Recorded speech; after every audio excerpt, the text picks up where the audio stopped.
শাড়ি পরে আসবে আজ? তিশার মাথায় হঠাৎ দুষ্টু বুদ্ধি এলো। ঠোঁট কামড়ে মেসেজের রিপ্লাই দিল। চেয়েছিলাম, তাহলে? মা বলল শাড়ি ভালো লাগে না। ও হুম। বেশ, এসো তাড়াতাড়ি, আমি আছি তোমাদের বাড়ির সামনের মাঠে। তবুও বলতে পারলেন না শাড়ি পরে আসবো? অনেক তিশার মেসেজ দেখে হাসলো। মেয়েটা তাহলে তার না বলা কথা বুঝে ফেলতে সক্ষম হলো। এসো তাড়াতাড়ি। আসছি, দাঁড়ান একটু। ফোনে কনভারসেশন থামিয়ে হ্যান্ডব্যাগ নিয়ে রুম থেকে বেরিয়ে মাকে বলে বাসা থেকে বেরোলো তিশা। বাসার ঠিক 5 মিনিট হাঁটলে ছোট একটা মাঠ পড়ে। ওখানেই কদিন পর দালান কোঠা উঠবে। দূর থেকে তিশাকে দেখি কেমন শীতলতা বয়ে গেল হৃদয়ে। আনমনে তাকিয়ে সামনে এগোতে লাগলো অনেক। মুখে মাস্ক পরে নিতে। মাস্ক পরলে নিঃশ্বাস নিতে অস্বস্তি লাগে আমার। তিশার হাত আলগোছে নিজের হাতে নিয়ে নিল অনেক। অনেক যখন তিশার হাত এভাবে ধরে রাখে, তিশার তখন মনে হয় পৃথিবীর সবচেয়ে বিশ্বস্ত হাতে হাত রেখেছে সে। আমার কেমন জেলাস ফিল হচ্ছে তৃষা, অন্য কেউ তোমার সৌন্দর্য দেখবে বলে। অনেকের বাচ্চামিতে তিশা অধর এলিয়ে দিল। তাহলে এরপর থেকে বুকরা পরবো বরং। সত্যি? ইস, এতদিন এই লক্ষ্মী মেয়েটা কোথায় ছিল? ওই যে সামনে বাড়িটা দেখছেন, ওখান থেকে সোজা গিয়ে বামের দিকে জলপাই রঙের বিল্ডিংয়ের মধ্যে একটা রুমে ছিলাম আমি। দুজনেই হাসতে হাসতে গিয়ে গাড়িতে উঠে বসলো। আজ ঠিকানাবিহীন গন্তব্যে ছুটবে গাড়ি। কোথাও যাওয়ার তাড়া নেই ওদের। মামা, একটা বেলি ফুলের গাজরা দিন, আর সাথে 2টো গোলাপ। ফুলের দোকানিকে বলল সহন। দোকানি হেসে সেগুলো এগিয়ে দিল সহনের দিকে। এই লন মামা, 60 টাকা দেন। 70 টাকা হয়েছে না? 10 টাকা লাগবো না আমার। লোকটার আন্তরিকতায় মুগ্ধ হলো সহন। খুশি হয়ে 100 টাকার নোট জোর করে হাতে গুজে দিয়ে বাড়ির দিকে এগোলো। সামনের গলি পেরোলেই সহনের বাসা। গলির মোড়ে ঢুকতেই মায়ের নম্বর থেকে কল এলো। থমকে দাঁড়ালো সহন। মা তো দরকার ছাড়া এখন কল দিবে না। দ্রুত কল রিসিভ করলো সহন। শহন, শহন, তুই তাড়াতাড়ি অ্যাম্বুলেন্স নিয়ে বাসায় আয়। তাহমির অবস্থা ভালো না, আগুন আগুন লেগেছিল রান্নাঘরে। শন আর কিছুই শুনতে পারল না। ফোন পকেটে রেখে ছুটলো বাড়ির দিকে। হাত থেকে পড়ে গেল ফুলগুলো। হাসপাতালের বান ইউনিটের জরুরি বিভাগে রাখা হয়েছে তাহমিকে। করিডোরে বসে আছে ফরিদা খান, তাহমির বাবা ও শহনের বাবা। আয়ান শহন পায়চারি করছে অবিরত। তাহমির মা খবরটা সহ্য করতে না পেরে সেন্সলেস হয়ে গেছেন। বাসায় ওনাকে দেখছে তিশা। শহন বারবার গিয়ে দরজার বাড়ি থেকে উকি দিয়ে দেখার চেষ্টা করছে তাহমিকে, কিন্তু পায়নি। ডাক্তার এখনো কিছু জানেনি বলে চিন্তিত সকলে। কাজ চেহারার একপাশ পুড়ে গেছে, ভেতরে হয়তো আরও ক্ষত সৃষ্টি হয়েছে বলে অনুমান করছে শহন। বাকিটা ডাক্তার জানাবে বলে অপেক্ষা করে আছে সবাই। 2 দিন কেটে গেছে, তাহমির অবস্থা একটু ভালো এখন। চেহারার একপাশ যতটা পুড়েছে চিকিৎসার মাধ্যমে দাগ নিরাময় করা সম্ভব বলে জানিয়েছেন ডাক্তার। তবে দীর্ঘমেয়াদী ওষুধ চলবে। কিন্তু কাঁধের অবস্থা খারাপ। জর্জেটের পোশাক পুড়ে শরীরের সাথে লেগে বিচ্ছিরি অবস্থা হয়ে গিয়েছিল। তাহমির শাশুড়ি চেহারায় তাৎক্ষণিক পানি ঢালার কারণে একটু হলেও উপকার হয়েছে। আরও 4 দিন বান ইউনিটে থাকতে হবে তাহমিকে, তারপর বাসায় যেতে পারবে। যদিও চাইলে এখনই নিতে পারি, সেক্ষেত্রে ইনফেকশনের ভয় আছে। এজন্য শহন হসপিটালে রাখবে তাহমিকে। 2 দিন ধরে তেমন খাওয়া দাওয়া হয়নি শহনের, তাই দুপুরে আয়ন এক প্রকার জোর জোরাজুরি করে শহনকে খেতে পাঠিয়েছে। গতকাল অনেকে সেই দেখে গিয়েছে তাহমিকে। আশঙ্কিক ঘটনায় সবে এলোমেলো হয়ে গেছে। তিশার বিয়েটাও কয়েকদিন পিছিয়ে দিতে চাচ্ছে অনেক, তবে সে বিষয়ে এখনই কোনো সিদ্ধান্ত নেওয়া হয়নি। তাহমি এরই মধ্যে গতকাল একবার কথা বলেছিল শহনের সাথে। শহনের 2 চোখ ছলছল করছিল। কি হয়েছে তোর, চোখ অমন লাল হয়ে গেছে কেন? তাহমি দুর্বল কণ্ঠে শুধালো। শহন তাহমির ডান হাতের একটা আঙ্গুল ছুঁয়ে আছে, হাতে স্যালাইন লাগানো। কিছু না, তুই তাড়াতাড়ি সুস্থ হয়ে ওঠ। আমার একা একা ভালো লাগে না। অশান্তি ভাল লাগে তোর? আমার তেরামি ঝগড়া মিস করছিস? মৃদু হেসে বলল মেয়েটা। শহন নিজেকে সামলাতে পারছে না, আঙ্গুলের চুমুকে আলতো করে। আমি তোর সবটাই মিস করছি রে। তাড়াতাড়ি সুস্থ হয়ে বাড়ি চল। যাবো ইনশাল্লাহ। শহন, ভাতের মধ্যে আঙ্গুল ডুবিয়ে বসে না থেকে খেয়ে ফেল তাড়াতাড়ি। মায়ের কথায় ভাবনা থেকে বেরিয়ে আসে সহন। মাথা নেড়ে বলে খেতে শুরু করে। শরীরে খাবারেরও দরকার আছে, খেয়ে দিয়ে আবার হসপিটালে যাবে। এখনও 4টা দিন তাহমি এই বাড়িতে থাকবে না। ফরিদা খানে নিজেকে কেন জানি অপরাধী মনে হয়। সেদিন যদি উনি চা করতে যেতে না বলতেন তাহলে হয়তো এরকম ঘটনা ঘটতো না বলেই ভাবেন উনি। আদতে এমন কিছু নয়, যা হওয়ার সেটা এমনিই হয়। তকদিরের লেখা এড়ানো সম্ভব নয়। প্রায় সপ্তাহ চলে গেছে, এতগুলো দিন অ্যান্সার আসেনি পড়াতে, আর না তো একটা মেসেজ পর্যন্ত করেছে সে। এ নিয়ে অনিমার মনে চাপা অভিমান জমা হয়েছে বেশ। তবে লেখাপড়া থেমে নেই তার। দিনরাত প্রাণপাত করে লেখাপড়া করে যাচ্ছে অনিমা। পরীক্ষার সর্বোচ্চ ভালো রেজাল্ট করা চাই ওর। বিকেলে রোদ গায়ে মেখে ছাদে দাঁড়িয়ে আছে অনিমা। মনটাকে কিছুতেই বুঝিয়ে সুঝিয়ে রাখতে পারছে না। বারবার ইচ্ছে করছে অ্যান্সারকে একবার কল দিয়ে জানবে কেন সে আসছে না। নিজের সাথে লড়াই করে শেষ পর্যন্ত আর না পেরে আয়নকে একটা মেসেজ পাঠালো অনিমা। মানুষটার কি ওর কথা একবার মনে পড়ে না? সবটাই কি একপাক্ষিক ছিল? তবে আপনারা যা বলবেন তাই হবে মা। তবে আমি চাচ্ছিলাম তাহমি আপু আর একটু সুস্থ হলে সব কিছু হতো বরং। ড্রয়িং রুমে সোফায় বসে আছে অনিক। আমিনা ইসলামের কথার পরিপ্রেক্ষিতে উক্ত কথাটি বলল। তিশা গিয়েছে তাহমির কাছে। গতকালই তাহমিকে বাসায় নিয়ে এসেছিল সহন, তাই সকাল সকাল আয়ন ও তিশা বোনের কাছে চলে গেছে। অনেক হবু শাশুড়ির সাথে কথা বলতে কেবল এসেছে আজ। তাহমির রেস্ট দরকার, ও রেস্ট নিবে, সময় নেই। কাজকর্মকে কেউ করতেও দিবে না। আগের থেকে তো এখন সুস্থ। বিয়েটা বাধা আসুক আমি চাইছি না। আত্মীয় স্বজনদেরও বলা হয়েছে, বুঝতেই তো পারছো। ঠিক আছে, আমার দিক থেকে কোনো সমস্যা নেই। আমি দিনার সাথে আলোচনা করে নেব। আপনারা বললেই বিয়ের তোড়জোড় শুরু করবে ওরা। ঠিক আছে বাবা। বিছানায় আদর্শ অবস্থায় বসে আছে তাহমি। চোখমুখ এই কয়দিনে কেমন মলিন হয়ে গেছে, চেহারায় আছে ক্ষতর দাগ। হাসিতে প্রাণ নেই যেন। শন পাশে বসে চুপ খাইয়ে দিচ্ছে। চেয়ারে বসে আছে আয়ন ও তিশা। অনেক তিশাকে না জানিয়ে গিয়েছিল তাদের বাড়িতে। আবাই খেয়ে নাও তুমি। আয়ান, তোরা কিছু খাসনি? আমার বাড়ি এসে তোরা না খেয়ে থাকলে কি ভালো লাগে বল? তুমি তাড়াতাড়ি সুস্থ হও আপাই। তৃষার বিয়েতে অনেক কিছু খাবো আমরা, আর তোমার বাড়ি তো আছেই। বলো। সহন জোর করে আরেক চামচ স্যুপ তাহমির মুখে দিয়ে হেসে বলল, একদম ঠিক। আমার একমাত্র শালিকার বিয়েতে প্রচুর খেতে হবে। বিয়ে বাড়িতে না খেলে পাপ হয়, বুঝলে? গ্লাসে চুমুক দিয়ে এক ঢোক পানি খেয়ে আর খেলো না তাহমি। খাবারের প্রতি ভীষণ অনীহা জন্মেছে তার। দুলাভাই থামেন তো, সবাই মিলে শুধু আমার বিয়ে বিয়ে করছেন, লজ্জা লাগে না বুঝি? হ্যাঁ, ঢং দেখে মরে যাই। নিজ থেকে বর খুঁজে আনলো, তার আবার লজ্জা। সর নির্লজ্জ মেয়ে। অ্যান্ড তিশার কপালে গাঁটটা মেরে দিল একটা। তিশা গাল ফোলালো তাতে। তাহমি ওদের ভাই বোনেদের খুনসুটিতে না হেসে পারছে না। তিশা তাহমির দিকে অসহায় দৃষ্টিতে তাকিয়ে আছে। আপাই দেখো ভাইয়া কেমন করে বলছে আমাকে। সত্যি তো আয়ান, তুই কেন এভাবে বললি? দেখিস তুই যেন নিজের পছন্দ করে আবার বিয়ে করিস না, তাহলে কিন্তু আমরা কথা শোনাতে ছাড়বো না। শোন বসে থেকে উঠে আয়নের কাঁধে হাত রেখে হেসে বলে, দুই বোন একজোট হয়ে আমার শালাবাবুকে কথা শোনানো হচ্ছে। আমার শালাবাবু নিরামিষ মানুষ, ওসব পছন্দ করে টোরে বিয়ে সে করবে না, তাই না? সবাই একসাথে হেসে উঠল। আয়ন চুপ করে রইল শুধু। হঠাৎ করে অনিমার কথা মনে পড়ে গেল।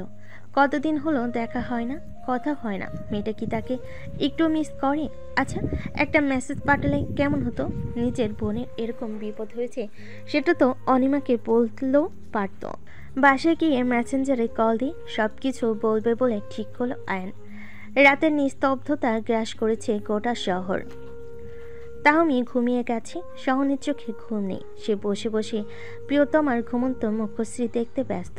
এতদিন না দেখে থাকার সাদাজ পূর্ণ করে নিচ্ছে। কড়া ওষুধ চলে, তাই তাহমির ঘুম বেশ গাঢ় হয়। সহনও সেই সুযোগে মন প্রাণ ভরে দেখে নিচ্ছে শান্ত তাহমিকে। জেগে থাকলে তো আর এরকম শান্ত হয়ে থাকে না। অবশ্য তাহমির চঞ্চলতাই তার নিজস্ব বৈশিষ্ট্য। রাত 8টার সময় অনিমাকে অনলাইনে অ্যাক্টিভ দেখে অবাক হলো আয়ান। ইনবক্সে ঢুকেই দেখল গতকাল বিকেলে সে তাকে মেসেজ দিয়ে রেখেছে। আয়ান স্যার, চিন্তা ভাবনা বলতে গেল আয়ানের।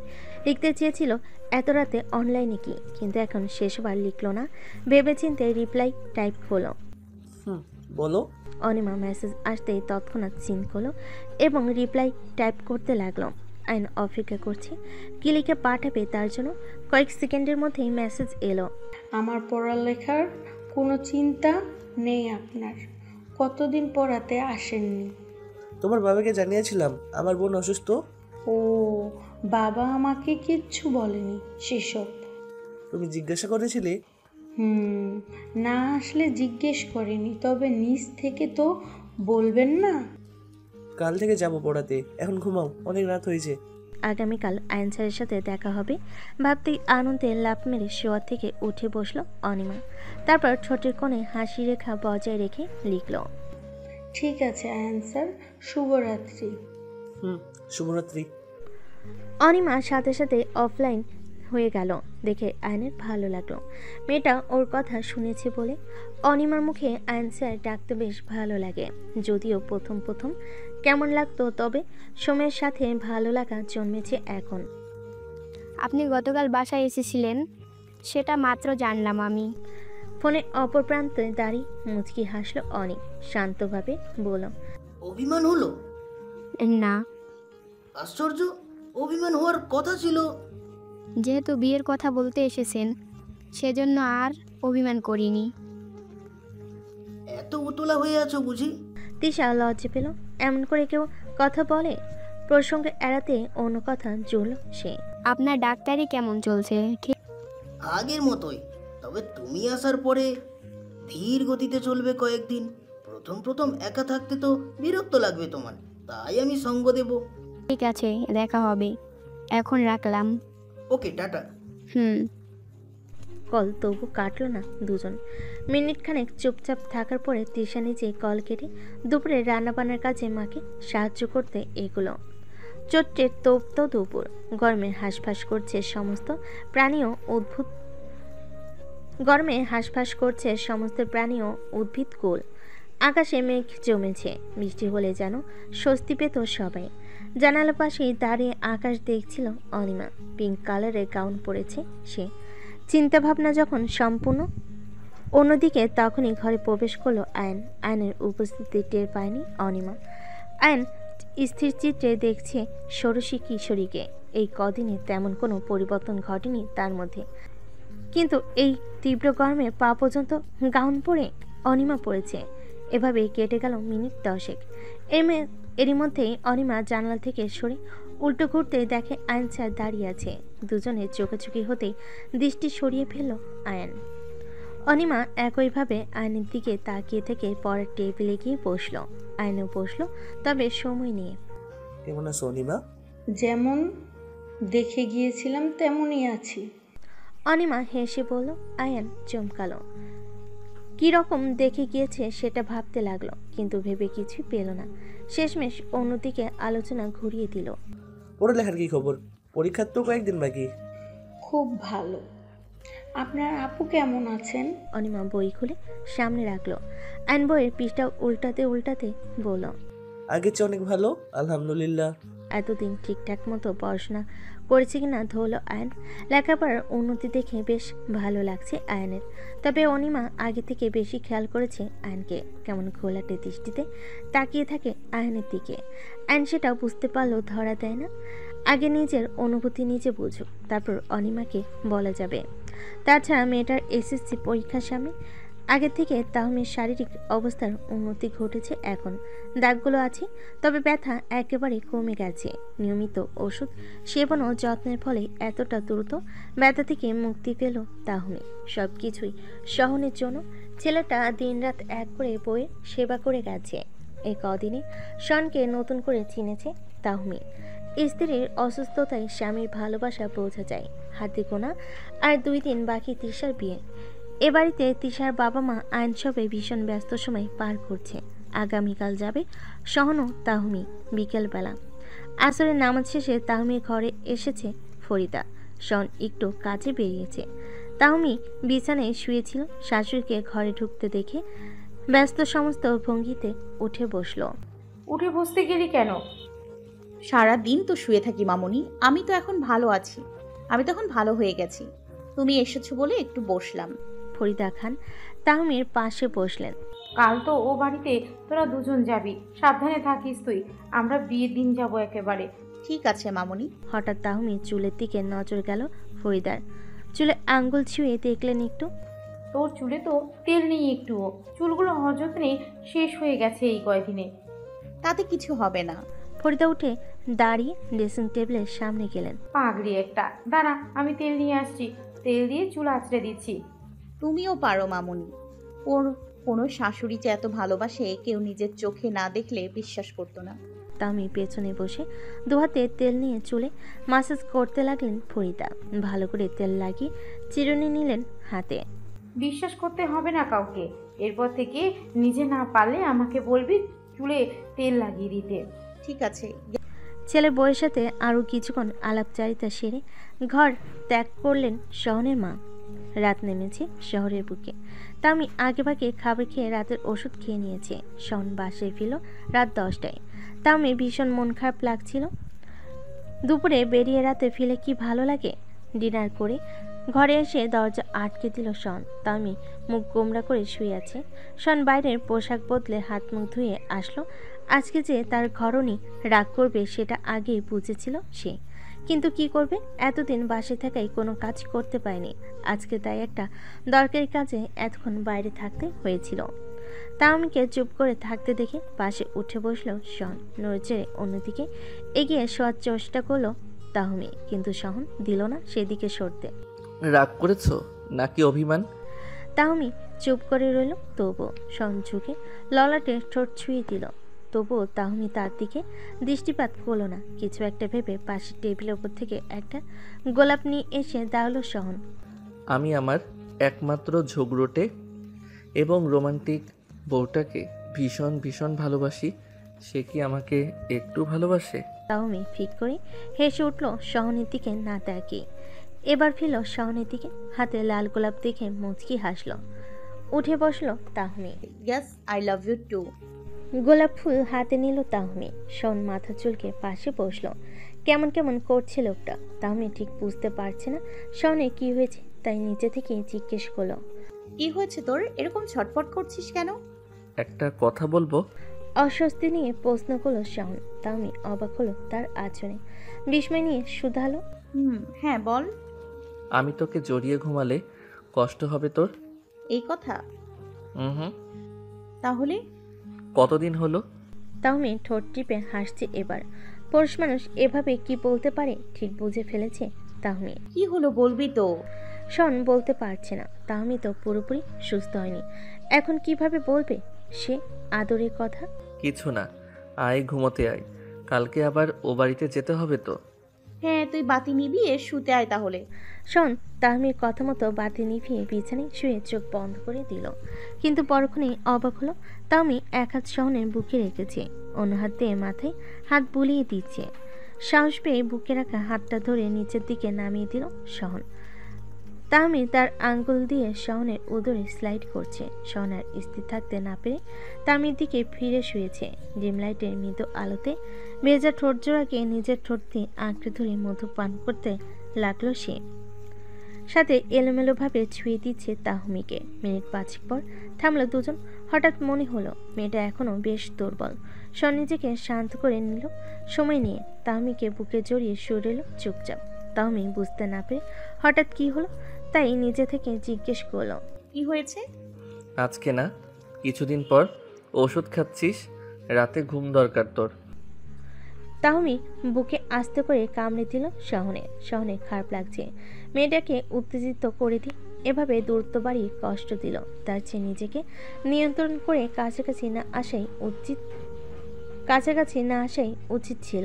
বাড়িতে বিয়ে লেগেছে, আত্মীয় স্বজন পাড়া প্রতিবেশীদের আনাগোনায় মুখরিত হচ্ছে তাহমিদের বাড়ি। সুন্দর করে ডেকোরেশন করা হয়েছে। আসরে নামাজের পরে বিয়ে, বরপক্ষ নামাজের পরে আসবে। হাতে গোনা 1 ঘন্টা সময় বাকি আছে মাত্র। শেষ মুহূর্তে বউকে সাজানোর প্রস্তুতি চলছে। তাহমি নিজেই সাজাচ্ছে তিশাকে, একসাথে তিশার বান্ধবী তামান্না ও ফাতেমা সাহায্য করছে। তামান্না দেখ তো ঠিকঠাক হলো সব। তাহমি তিশা থুতনিতে হাত রেখে ভালো করে দৃষ্টিপাত করলো চেহারার দিকে। পিঙ্ক কালারে বেনারসির সাথে ম্যাচিং লিপস্টিক, হালকা মেকআপ, কাজল, আইশ্যাডো, আইলাইনার, মাস্কারা সব কিছুই ঠিকঠাক মতো দেওয়া হয়েছে। তামান্না নিজেও একবার ভালো করে পরখ করে বলল, ঠিকই লাগছে আপু, তুই দেখ তো ফাতেমা। সুন্দর লাগছে। ফাতেমা হেসে বলল। তিশা লজ্জা পাচ্ছে, আজকে যেন পৃথিবীর সব লজ্জা এসে ভর করেছে তার উপর। একটু আগেই আবার ডাক্তার সাহেব কল করেছিলেন। তামান্না কল রিসিভ করে কথা বলল, কি লজ্জা। বিয়ের একটু আগেও বউয়ের সাথে কথা বলার জন্য আঁকুপাকু করছিল। যাক তাহলে আমার বোনটার রেডি, মাশাআল্লাহ, আরো নজর না লাগুক। তিশা ঠুকরে কেঁদে উঠে তাহমিকে আলগোছে জড়িয়ে ধরে। তাহমি মাথায় আলতো করে হাত বুলিয়ে দিচ্ছে, বোনকে শান্ত করতে বলে, বোকা মেয়ে, মন খারাপ কেন করছিস? আমাকেও তো শ্বশুরবাড়ি থাকতে হয়। মেয়ে মানেই পরের ঘরে যেতে হবে। তবে তোর তো একার সংসার, অনেক ছুটি পেলেই দুজনে চলে আসবি। সবাইকে খুব মিস করবো আপাই। আস্তে আস্তে সব ঠিক হয়ে যাবে, কান্না করিস না, সব ঘেটে যাবে তো। লক্ষ্মী বোন, এরকম করিস না। তিশাকে শান্ত করার জন্য চেষ্টা করছে তাহমি। ঘরের বাইরে দরজায় দাঁড়িয়ে আছে সহন, কখন থেকে উকি দিচ্ছে বউকে দেখার জন্য, কিন্তু দরজা ভেতর থেকে লক করা। বোনের বিয়েতে কেমন সাজলো সে নিয়ে লোকটার ভাবনার শেষ নেই। তবে অনেক কষ্ট করে তাহমিকে সাজার জন্য মানিয়েছিল সহন। চেয়ারের একপাশে পোড়া দাগ থাকার কারণে আয়নার দিকে তাকায় না তাহমি। যদিও দাগ হালকা হয়ে আসছে, তবুও মন খারাপ তো লাগবেই। সারা বাড়ি ঘুরতে ঘুরতে লাইব্রেরিতে ঢুকে বসেছে অনিমা। ল্যাভেন্ডার কালারের লেহেঙ্গা পরেছে সে, খোলা চুল, হালকা লিপস্টিক ঠোঁটে। সাজগোজ কম করে এই মেয়েটা। একা একা ভালো লাগছিল না বলে আইনদের বাড়িটা ঘুরে ঘুরে দেখছিল এতক্ষণ। হঠাৎ লাইব্রেরি লেখা সেখানে ঢুকলো। ভেতরে দাঁড়িয়ে চারপাশ নজর বুলিয়ে নিল সে। অনেক রকমের বইয়ের সমার এখানে, যেমন কালজয়ী লেখকদের বই আছে এখানে, তেমনি নতুন লেখকদের বইও আছে। হঠাৎ দরজার বাইরে কারোর জুতার খসখস আওয়াজে চমকে উঠল অনিমা। কোনো পুরুষ মানুষ হঠাৎ এখানে চলে এলে অস্বস্তিকর পরিবেশের সৃষ্টি হবে নিশ্চিত। অনিমা এসব ভাবছিল, তখনই রুমে ঢুকলো আয়ন। স্বস্তির নিঃশ্বাস ফেল অনিমা, যেন আয়নের কাছে সে ভীষণ নিরাপদ। আয়ন অনিমাকে এখানে দেখবে বলে আশা করেনি, সে উল্টো সারবারই খুঁজছিল মেয়েটাকে। অনিমা, তুমি এখানে একা একা কি করছো? লাইব্রেরির লেখা দেখে আসলাম। বই দেখতে ভালো লাগে আমার। বর তো এখনো আসছে, একটু বাকি, তাই ঘুরছিলাম বাড়িময় জুড়ে। অনিমা আয়নের মুখোমুখি এসে দাঁড়িয়েছে। উচ্চতায় আয়নের ঠিক বুক বরাবর সে। আয়নের সামনে যেন সে কিছু না। আয়নের হৃদস্পন্দনের হার বৃদ্ধি পাচ্ছে। এই অস্বাভাবিকতার কারণ সে বুঝতে পারছে না। অনিমাকে কি বলবে কিছু? না, অতটুকু মেয়েকে কি বলবে সে? ভালো করেছো, চলো তাহলে নিচে যাই। আপনি যান, আমি আসছি আয়ান স্যার। আয়ন গেল না। অনিমা চুপচাপ দাঁড়িয়ে আছে। নিজেকে সামলাতে পারছে না আয়ন। ইচ্ছে করছে এতটুকু মেয়েকে বুকে জড়িয়ে নিতে, তবে বুঝি তার এই অস্থিরতা কমবে। অনিমা চোখ বন্ধ করে নিঃশ্বাস ফেলে আয়নকে চমকে দিয়ে শক্ত করে জড়িয়ে ধরল। হুট করে কি হলো সেটাও বুঝতে কয়েক সেকেন্ড সময় লাগলো আয়নের। অনিমা কিছু ভাবছে না আপাতত। বুকে মুখ গুজে সোজা হয়ে দাঁড়িয়ে আছে। দরকার হলে আয়ন স্যার সরিয়ে দিবে, তবে যতক্ষণ না সরে ততক্ষণ তো ধরে থাকাই যায়। আয়ন আর কিছু ভাবল না। সে বুঝে গেছে তাদের দুজনের ভাবনা একও অভিন্ন। অনিমাকে চমকে দিয়ে আয়নও দুহাতে আঁকড়ে ধরল ছোট্ট শরীরটাকে। অনিমার কিছু একটা হলো, ভীষণ সুখ সুখ অনুভব হচ্ছে। কতকাল পরে যেন একটা নিরাপদ শান্তির স্থানে খোঁজ পেল সে। চরম তৃপ্তিতে বুকে মাথা ঠেকিয়ে রইল যতক্ষণ না তাদেরকেও খোঁজ করে। পর্দার অপর প্রান্তে বসে কাজী সাহেব তিশাকে কবুল বলতে বলছেন। তিশা বসে আছে, সাথে আছে তার বোন অনিমা, বান্ধবীরা। সব কিছু কেমন ঘোরের মতো লাগছে, শুধুমাত্র 3 কবুল বলার অপেক্ষা। তারপর সে ডাক্তার সাহেবের বিবাহিতা স্ত্রী হয়ে যাবে। ওপাশ থেকে তার এলো তাহমি বোনকে ফিসফিস করে বলতে বলছে। সবাই চুপ করে আছে। অতপর থেমে থেমে 3 কবুল বলল নববধূ। সবাই আলহামদুলিল্লাহ বলে উঠল। অনেকের হৃদয় বয়ে গেল নতুন জীবনের আগমনী বার্তার সুর। যখন আমাদের জীবন থেকে ভালোবাসার মানুষগুলো আঘাত দিয়ে কিংবা পরিস্থিতির দোহাই দিয়ে হারিয়ে যায়, তখন আমরা এক হয়ে পড়ি। আমাদের সমস্ত অনুভূতি তবু জমে রাখি সেই ভুল মানুষদের জন্যে। কখনো ভুলেও ভাবতে পাই না আর কাউকে ভালোবাসতে পারবো। যখন দ্বিতীয়বার ভালোবাসার কথাই আমরা ভুলে যাই, তখনই এমন কোনো মানুষ আসে জীবনে যাদেরকে না ভালোবেসে পারা যায় না। এরা আমাদের হৃদয়ে নতুন করে ভালোবাসার সঞ্চয় করে নতুন করে বাঁচতে শেখায়, রঙিন স্বপ্ন দেখায় নতুন করে। এই মানুষটাকে ঘিরেই এখন অনেকের আগামী দিনের পরিকল্পনা ও স্বপ্ন। বিয়ে শেষে খাওয়া দাওয়ার পাট চুকিয়ে বউ নিয়ে বেরোনোর সময় আগত। এই সময়টা ভীষণ কঠিন। তিশা মা আঁচল দিয়ে মুখ ঢেকে কেঁদেছেন। তাহমি চলে যাওয়ার পরে তিশা ছিল তার ছায়া সঙ্গী। এখন ছোট মেয়েটারও বিয়ে হয়ে গেল। তিশার বাবা চুপচাপ মানুষ, এক কোণে বসে আছেন নিশ্চুপ। ওনাকে দেখলে কেউ বুঝতে পারবে না ভেতরে কতটা দহন হচ্ছে। মেয়ের বিয়েতে বাবাদের কলিজা এইভাবে পড়ে। এত কিছু পরও নববধূকে বিদায় দিতে হলো সবাইকে। চিরচেনা পরিবেশ মানুষগুলো ছেড়ে বরের হাত ধরে নতুন গন্তব্যে এগিয়ে গেল তিশা। এই জীবনে অনেক তার একমাত্র ভরসা। বিকেলের ঘটনায় আয়ন কিংবা অনিমা কেউ কারোর সাথে কথা বলেনি। ঘড়ির কাঁটায় রাত 10টা বেজেছে। পাশাপাশি খোলা আকাশের নিচে শহরের রাস্তায় হাঁটছে অনিমা ও আয়ন। সামনে গাড়ি পার্ক করা অনিমার। ড্রাইভার ছিল সর্বক্ষণ। একটু আগেই উনি আয়নদের বাসা থেকে আমি ড্রাইভার মামার সাথে চলে যাব স্যার, আপনি বরং আসুন। অনিমা দৃষ্টি রাস্তায় রেখেই বলল কথাটা। আইন সময় নিল উত্তর দিতে। সাহস করে হাত ধরল অনিমার। অনিমা কিছু বলল না, আঙ্গুল ধরে এগুতে লাগলো সামনের দিকে। কেমন অদ্ভুত ফিল হচ্ছে অনিমার। এই হাত আর মানুষের বুকে এত প্রশান্তি কিসের? ছুঁয়ে দিলেও মনে হয় পৃথিবীর সমস্ত বিশ্বস্ত মানুষ হচ্ছে তার আয়ন স্যার। এখন থেকে কম কম বুঝবে। আমি বাসা পর্যন্ত যাব তোমার সাথে। দিনকাল ভালো না, এই রাতে ড্রাইভারের সাথে একা আমি তোমাকে ছাড়তে পারি না। তোমার বাবার কাছ থেকে বলে নিয়ে এসেছিলাম তোমাকে। আমার দায়িত্ব নিজের সঙ্গ করে তোমাকে তার কাছে পৌঁছে। ঠিক আছে। অনিমা কথা পারল না, কেন জানি চুপচাপ এভাবে হাঁটতে বেশি ভালো লাগছে তার। নতুন নতুন অনুভূতি তার চিত্রকে নাড়িয়ে দিচ্ছে। আয়নের এখন আর কোনো সংশয় নেই। নিজের মনকে বোঝাতে না পারলেও অনিমার চোখের ভাষা পড়তে তার সমস্যা হয়নি। অনুভূতিরা দোল খাচ্ছে ছোট্ট অনিমার মনও। এই বয়সে ভালো লাগা যদি ভবিষ্যতে গিয়ে না থাকে অনিমার, তখন সারাদিন অনেক ধকল গেছে তাহমির উপর দিয়ে। শরীর তো পুরোপুরি ঠিক হয়নি, বেশ দুর্বলতা আছে এখনও। এর মধ্যে আবার রক্ত শূন্যতা দেখা দিয়েছে, ফলে প্রায়শই প্রেশার লো হয়ে যায়। আত্মীয় স্বজন প্রায় সবাই চলে গেছে খাওয়া দাওয়ার পরেই। আয়নার সন সব কিছু দেখাশোনা করে রাখছে, ডেকোরেশনের জিনিসপত্র থেকে শুরু করে রান্নাবান্না সমস্ত কিছু। তাহমির বাবা দেশের বিদায়ের পরে সন্ধ্যায় বেরিয়েছেন, ফিরবেন আগামীকাল। মানুষটা কোনো আহাজারি কিংবা প্রশব্দ না করলেও সবাই জানে তিশাকে কতটা ভালোবাসেন উনি। ছোট মেয়ের প্রতি অন্যরকম ভালোবাসা থাকে বাবাদের। হয়তো নিজের কষ্ট কাউকে দেখাতে চান না বলে কাজের অজুহাত দিয়ে অন্যত্র চলে গেছেন। আমেনা ইসলাম রাতের খাবার খানে ঘর অন্ধকার করে শুয়ে আছেন তিনি। তাওমি মায়ের দরজার সামনে দাঁড়িয়ে আছে। মানুষটা ভীষণ পড়েছে। বাড়িটা খালি হয়ে গেল একেবারে। দুটো মেয়েই পরের বাড়ি চলে গেল। মা আসবো? মেয়ের কণ্ঠস্বরের আওয়াজ শোয়া থেকে উঠে বসলেন আমেনা। আয় তাহমি, মায়ের ঘরে ঢুকতে আবার কবে থেকে অনুমতি লাগে তোর? তামি ভেতরে ঢুকে বাতি জ্বেলে দিল। ভাবছিলাম তোমার একটু একা থাকার ইচ্ছে করছে কিনা, তাই জিজ্ঞেস করলাম। চলো মা, ডিনার করবে। তামি মায়ের পাশে বসে হাত ধরে বায়না ধরে বলল, না না না, এক্ষুনি চলো তুমি। তৃষা কল করেছিল। কি বললো? ওরা পৌঁছে গেছে?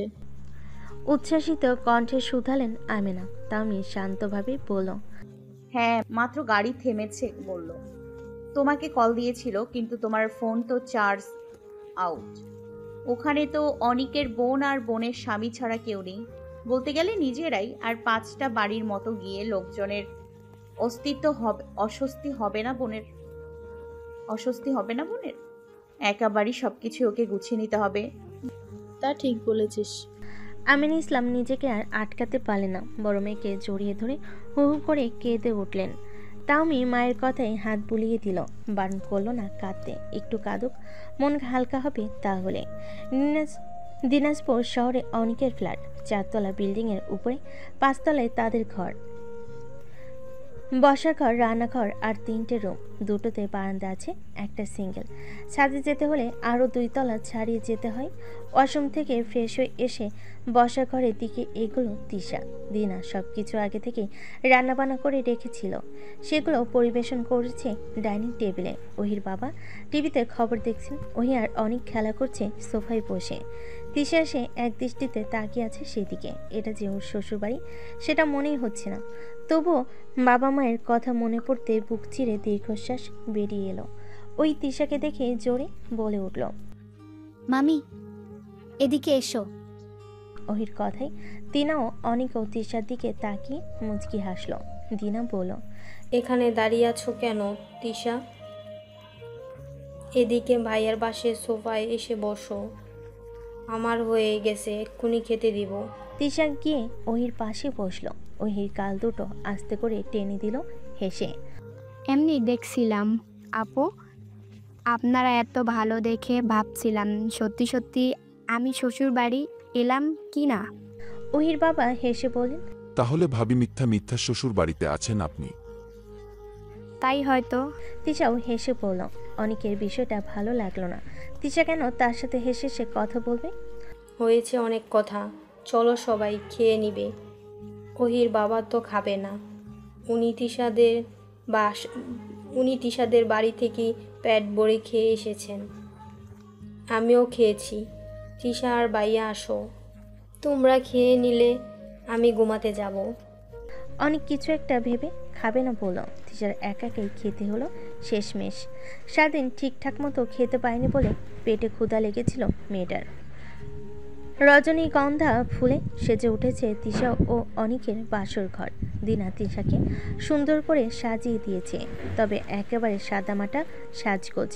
মেরুন রঙের সিল্ক কাতান শাড়ি পরেছে তিশা, সাথে হালকা ফুলের সাজ, ঠোঁটে লাইট লিপস্টিক। দেখো তো সাজ পছন্দ হলো?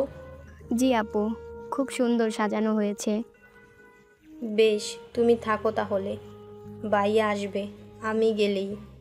ক্লান্ত লাগছে ভীষণ, আমি আসছি। শুভকামনা নতুন জীবনের জন্য। দিনা হেসে বলল। তিশাও বদলে হাসলো মৃদু। ঠিক আছে আপু, শুভরাত্রি। শুভরাত্রি। দিনা চলে গেল রুম থেকে। তিশা আয়নায় একবার নিজেকে দেখে নিল। ইস, ভীষণ লজ্জা লাগছে হঠাৎ। মানুষটার সাথে আজ তার প্রথম রাত, ভাবতে সমস্ত শরীর জুড়ে কেমন একটা ভালো লাগা রেশ বয়ে যাচ্ছে। ভাবনা আরেকটু প্রসারিত করে বিছানায় উঠে বসলো তিশা। এর মধ্যে দরজা খোলার ক্যাচ ক্যাচ আওয়াজ করে ভেতরে ঢুকলো অনেক। সাদা রঙের পাঞ্জাবি পরেছে লোকটা। তিশার দিকে এক পলক তাকালো সে, অতঃপর দরজা আটকে দিয়ে ধীর পায়ে এগিয়ে গেল সেদিকে। তিশা উঠল সালাম করার তাগিদে। অনেক সালাম করতে দিল না, বুকে জড়িয়ে নিল তিশাকে। তিশা তলপেটে কেমন শিরশির অনুভব করছে, কেমন যেন ঘোরের মতো লাগছে সব কিছু। তোমার জায়গা আমার বুকে, পায়ে নয় তিশা। তবুও আপনি আমার স্বামী। তুমিও তো আমার স্ত্রী। তিশা চুপ করে রইল। অনেক তিশাকে হাত ধরে বসালো বিছানায়। খুঁটিয়ে খুঁটিয়ে দেখতে লাগলো নিজের সদ্য বিবাহিত বউকে। মনটা অশান্ত হয়ে আছে। তিশাকে বলবে কিছু কথা। তিশা অনেকের নীরবতা ভাঙতে বলে, আপনার শরীর ঠিক আছে? কেমন লাগছে? আমি ঠিক আছি। তবে ভালো করে খেলেন না কেন? বাসায় এসেও না খেয়ে রইলেন। ইচ্ছে করেনি, যথেষ্ট খেয়েছিলাম আমি। বুঝলাম। কিছু বোঝোনি তুমি? তিশা চমকালো অনেকের গাম্ভীর্যের কারণে। আগে কখনো এরকম করে কথা বলেনি মানুষটা। ভয়ে ভয়ে তিশা জিজ্ঞেস করলো, কি বুঝিনি? বুঝিয়ে বলুন তাহলে। অনেক আচমকা শক্ত করে কাঁধ চেপে ধরল তিশার। দ্বিতীয়বারের মতো চমকালো মেয়েটা। ক্ষীণ ব্যথা অনুভব করছে কাঁধে, কিন্তু সেটা বলল না তিশা। চুপ করে রইল অনেকের কথা শোনার জন্য। তুমি আমি ছাড়া আর কোনো পুরুষের সাথে হেসে কথা বলবে না, ওহির বাবার সাথেও না। আমার ভালো লাগে না, অশান্তি লাগে বুকে। তিশা চুপ করে ভাবছে, মানুষটা এত ভালোবাসে ওকে। তিশার চেহারার দিকে তাকিয়েছিল অনেক। তিশাকে এরকম করে থাকতে দেখে ছেড়ে দিল। ফের বলল, ব্যথা পাচ্ছিলে? সরি, আমি বুঝতে পারিনি তৃষা। তেমন না, ভাবছিলাম ডাক্তার সাহেব আমাকে এত ভালোবাসে। অনেক হাসলো মৃদু। তিশার দুহাতে নিজের হাতের মধ্যে এনে রাখলো। ভীষণ ভীষণ রকমের ভালোবাসি। আমি ভীষণ জেলাস তোমার বিষয়। সমস্যা নেই, এরপর থেকে আর কারোর সাথে হেসে কথা বলবো না। হাসবে কিন্তু অল্প। অল্প? অল্প। বেশি হাসবে আমার সাথে। অনেকের পাগলামি মার্কা কথায় তিশা জোরে হেসে উঠল। অনেকে জড়িয়ে নিল তাকে বুকে, একেবারে শক্ত করে আষ্টে পিষ্টে। এই মানুষটাকেও সে হারতে চায় না কিংবা হারাতে পারবে না, এবং সেটা কিছুতেই না। তাহমি, এই তাহমি, আরে শোন না, বিছানা ঠিক করতে দে। বিছানার মধ্যে 4 হাত পা ছড়িয়ে শুয়ে আছে তাহমি। আশেপাশে সব জামা কাপড় ছড়িয়ে ছিটিয়ে রাখা। নিজে তো গোছাচ্ছে না, আর না শহনকে গোছাতে দিচ্ছে। একটু আগে শহন বলেছিল তাহমি বড্ড অগোছালো মানুষ, সেজন্য এ কর্মকাণ্ড তার। ঘড়িতে রাত 12টার ঘন্টা বেজে গেছে। এর মধ্যে তুই পাশে এসে শুয়ে পড়লেই হয়। তুই কি ঝামেলা করার জন্য এগুলো করছিস? আজকে মাফ কর প্লিজ। সারাদিন বহুত কাজকর্ম করছি, বাড়ি ফিরে তোর এই পরিকল্পনা করে ঝগড়া করার সিস্টেমগুলো অ্যাপ্লাই করিস। আসলেই তো সারাদিন অনেক ব্যস্ত ছিল মানুষটা। এখন ঝামেলা করা ঠিক হবে না। তাহমির মন করলো একটু। সময়ের সাথে সাথে অনেক কিছু পরিবর্তন ঘটেছে। আইন ও অনিমার সম্পর্কের বিশেষ পরিবর্তন ঘটেনি তবে, কারণ অবশ্য আইন নিজেই অনিমার মাধ্যমিক পরীক্ষা চলার ফলে আইন যথেষ্ট দ্রুত মেনটেন করে চলেছে এতদিন। ভালো রেজাল্ট করতে হবে বলে অনিমাও সেটা মেনে নিয়েছিল বেশ সুন্দর করে। তামির শরীরের অবস্থা এখন একেবারে ঠিকঠাক। আগের মতো স্কুলে চাকরিতে জয়েন করেছে সে। শহনও পুরোদমে অফিসের কাজে মনোনিবেশ করছে। তামির অসুস্থতার জন্য কাজে অনেক গ্যাপ গেছিল এতদিন। এত কিছুর মধ্যে তিশার জীবনে নতুন সমস্যার সৃষ্টি হয়েছে। বিয়ের পর চেনা অনেক কেমন জানি অচেনা হয়ে উঠেছে। প্রথম তিশা সেগুলোকে তার প্রতি অনেকের অতিরিক্ত ভালোবাসা মনে করলো, এখন সেগুলো অশান্তি মনে হচ্ছে। কালকে ঘটনা বলি, ফাইনাল ইয়ারে আছে তিশা, সামনে পরীক্ষা, সেজন্য পড়াশোনার চাপ পেয়েছে। রাতে অনেক ঘুমিয়ে যাওয়ার পর তিশা পড়তে বসে, কিন্তু অনেক ঘুম থেকে উঠে তিশাকে পাশে না পেয়ে চিৎকার চেঁচামেচি শুরু করে দিয়েছে। তিশা যখন বলে সে পড়তে বসেছিল, অনেক তখন অস্বাভাবিকভাবে কয়েকটা ছিঁড়ে ফেলল। তিশার মেজাজ বিগড়ে যায় তখন। ফলে রাগ করে আর বিছানায় না শুয়ে সোফায় শোয়। সেখানে বাঁধে আরেক বিপত্তি। পাগলা কুকুরের মতো খেপে যায় অনেক। তিশাকে জোর করে কোলে তুলে বিছানায় শুয়ে দেয়। এসব কি ডাক্তার সাহেব? আপনি কি সুস্থ আছেন আদৌ? রাগে দুঃখে চিৎকার করে বলে তিশা। অনেক কেমন অদ্ভুত দৃষ্টিতে তাকিয়ে আছে তিশার দিকে। সে তিশার কথা শোনে না, ধীরে ধীরে কাছে এসে বসে। আমি পাগল?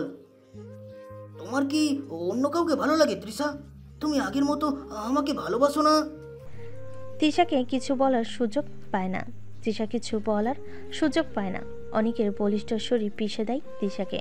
ঠোঁট হাত সবকিছু অনেক দখল করে নেয়, যার স্পর্শ প্রথম শরীর অন্যরকম সুখময় অনুভূতি সৃষ্টি করত। আজ সেই মানুষটার করার স্পর্শে নীরবে অশ্রু বিসর্জন দেয় তিশা। অনেককে তখন জীবন্ত কোনো পিশাচ মনে হয় তার। এই নিয়ে চলছে তিশার জীবন। বাবার বাড়ি যায় না তিশা অনেক দিন, কারণ অনেক তাকে একা ছাড়বে না। অনেকের এই অদ্ভুত কর্মকাণ্ড তার বাবার বাড়ির লোকজনের সামনে আনতে চায় না তিশা। আগামীকাল দিন আসবে, দিনার সাথে বিষয়টা নিয়ে আলোচনা করবে বলে ভেবেছে তিশা। শহন ভাই, কি খবর? বিয়ের শাদী তো হলো বহুদিন, আমরা কবে চাচু ডাক শুনবো?